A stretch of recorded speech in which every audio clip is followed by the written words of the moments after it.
Car में हमारे साथ हैं प्रमोद कृष्णम जी।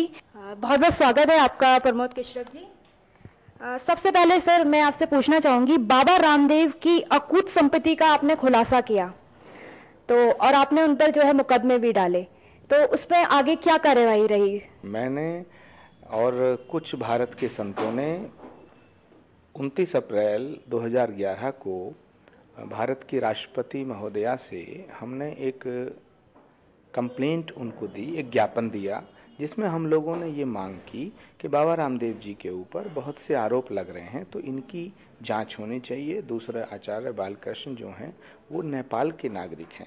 जो आदमी भारत का नागरिक नहीं है तो वो भारत में ट्रस्टों का ट्रस्टी और तमाम कंपनियों का निदेशक और नहीं हो सकता है। तो जो मुद्दे को बाबा रामदेव जी उठा रहे हैं, उन्होंने भी हजारों करोड़ रुपया उनका जो है वो दूसरों के नामों से कंपनी बनाई हुई है। तो इसके एक सन्यासी को, साधु को व्यापार में इतना नहीं उलझना चाहिए। तो मुझे ऐसा लगता है कि बाबा रामदेव जी की और भारत सरकार के बीच में ना कोई बहुत बड़ी डील चल रही है, और बहुत बड़ी डील के कारण ही बाबा रामदेव पे कोई कार्रवाई नहीं हो रही है। श्री श्री भी कालेधन के मुद्दे पर रामदेव के समर्थन में है।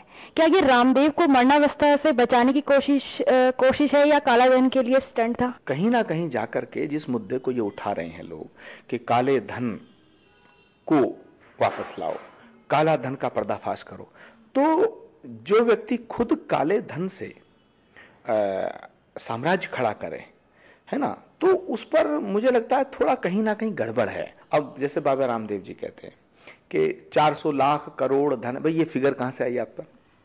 पहली बात, आप बाबा हैं, आप संत हैं, आप योगी हैं, या आप कोई आईबी के बहुत बड़े अधिकारी हैं, या सीआईए के लोग हैं, या दूसरी तमाम तरह की एजेंसीज हैं, उन्हें नहीं पता होगा कि कौन किसका धन क्या है? अगर आपके पास ये फिगर है तो इसका मतलब आप वो स्रोत तो बताओ। दूसरी बात है, आप कहते हैं कि वो इतना धन ला करके हम गरीबों में बांट देंगे, कैसे बढ़ जाएगा? वो तो जो धन आएगा वो राष्ट्रीय संपत्ति होगा।